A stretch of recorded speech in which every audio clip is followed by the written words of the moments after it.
नयागढ़ जिला खंडपड़ा ब्लॉक अंतर्गत बंगला निकटस्थ सौम्य विहार ठारे शनिवार एक रक्तदान शिविर अनुष्ठित हो जाइछि।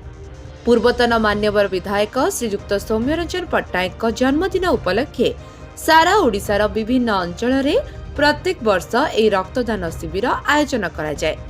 रक्तदान महापुण्य। जनक रक्तरे हुए तो कौनसी जने निरीह निसहाय अति गरीब लोकर जीवन बंची जाई पारे। स्वास्थ्य ही संपद किंतु जीवन ही अमूल्य संपद। एणु खंडपड़ा निर्वाचन मंडली तथा आखपाख अन्य अंचल समाजसेवी तथा बहु हृदयवान नारी और पुरुष रक्तदाता माने सो इच्छारे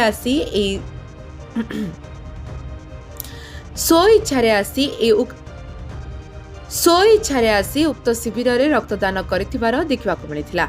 ए रक्तदान शिविर रे बहु मान्यगण्य व्यक्ति साहाय्य सहयोग करिबा सह भापुर गोष्ठी स्वास्थ्य केन्द्र अधिकारी doctor Pradeep Kumar Paikaray, doctor Rashmikant Mishra, counsellor Ajay Kumar Pattanaik, ADO Shrimati Satyapriya Sahu, LT blood centre Saroj Kumar Sahu, LT Khandapada Bablu Behera, Debendra Samantaray, Jitendra Sethi, Santosh Samantaray, Sanjukta Muduli, Ranjita Sathua, Aditya Senapati, Panchu Dalai आदि सरकारी कर्मचारी माने उपस्थित रहिथिले।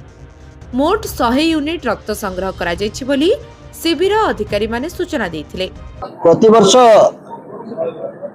अगस्त 18 तारिख रे आमे युवा स्वाभिमान दिवस पालन करू। से अवसर रे युवक भाई भौणी माने अनेक समय रक्तदान शिविर मान विभिन्न जगह आयोजन करती। आपण माने जानती सारा ओडिशा रे ए कार्यक्रम हुए, किंतु जतटी ब्लड बैंक जतटी शिविर करि परिबे ताठर अधिक शिविर आमे करि परिबानी।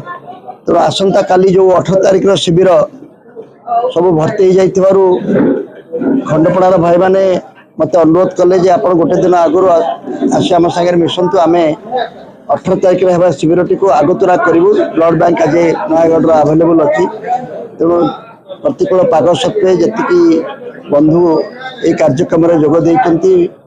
मोर एटा पुराना अंचल, एठी मु 5 वर्ष विधायक थी। ता पूर्व खंडपड़ा सहित अंगांगी भाव जड़ित। एठी घर मोर भोटर मु। तेणु ए अंचल रे एभली एक कार्यक्रम हवा एभली उत्साह देखादेवा आदौ अस्वाभाविक नुहे, किंतु जो बंधु मैंने एठी जोग देइछंती समस्त को मु अंतररू धन्यवाद कृतज्ञता एवं शुभेच्छा जनाउछि। मोहर कंटिलो ग्राम पंचायत ब्लड कैंप को सहयोग करने आसछि।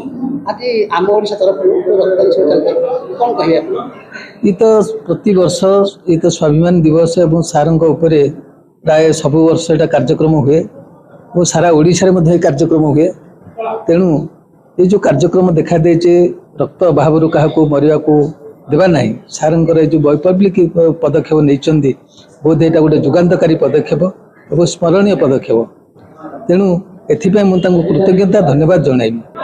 डॉक्टर प्रदीप कुमार पाइकराय मु हमर नयागढ़ रक्तभंडार तरफ एठी आज रक्तदान शिविर रे मोर पड़ी ड्यूटी पड़ी। आज आम ओडिशा तरफ जो रक्तदान शिविर कोन कहिबे वर्तमान जो हमर आम ओडिशा तरफ आज रक्तदान शिविर चली तो आम देखु तो रक्तदाता माने बहु संख्या रे स्वेच्छा आसिकी निजर जो तांकर जो उत्साह बहुत खुशी लगुच। लोक मैंने से केते इच्छा रक्त दवा तेणु बहुत भल लगे। ये पदक्षेप को नियत पक्षे मुझे स्वागत करी आ लोक मान उत्साह देखी मुझे लोक मान भी आंतरिक मानने शुभेच्छा जनाऊे एम सब जारी रखु निजर उत्साह रक्तदान करने।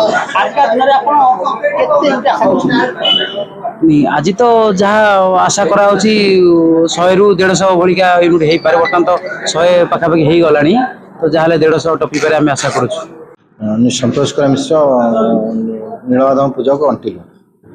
आज जो रक्तदान शिविर चली स्वेच्छा ब्लड बैंक आसछि कोन कहिबे सौम्य बाबूंकर ये जो नीति आदर्श बहुत दिन धरी चलती एवं ये आम जो समय जो जन्म उत्सव जो जो माने रक्तदान कार्यक्रम हुए आम साथी रहू जाकि रक्तदान करी हमर जीवन को आम धन्य मन करूँ।